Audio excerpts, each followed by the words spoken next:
It's so decided. The 70th session of the United Nations General Assembly concluded its annual high-level general debate over the weekend.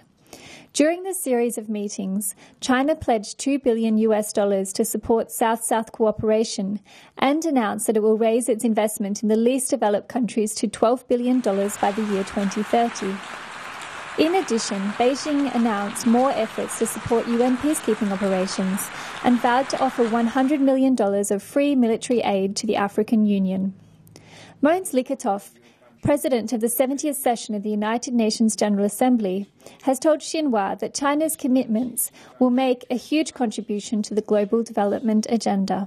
I think that President Xi Jinping, with exactly those initiatives we are talking about announced here during his visit in the US, is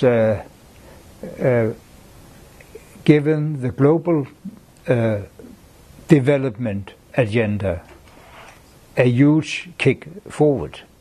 I think that, of course, China has a lot to contribute to the developing countries because it has been one of the most successfully performing developing countries back from the end of the 70s. Lykketoft has visited China 14 times since 1978, and his 15th trip to the country is scheduled for the end of this month.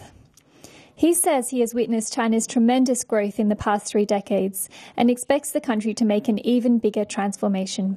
We are all looking with great interest about where China will go economically and socially in the reforms now embarked on in China.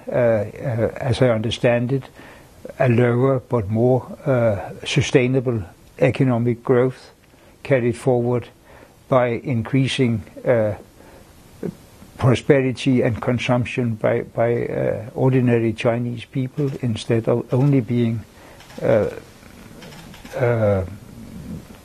engined by investment and exports. So it's a big transformation you are embarking on now in China. And it's very interesting and of great direct, also economic interest for the whole world how this will play out in the coming years.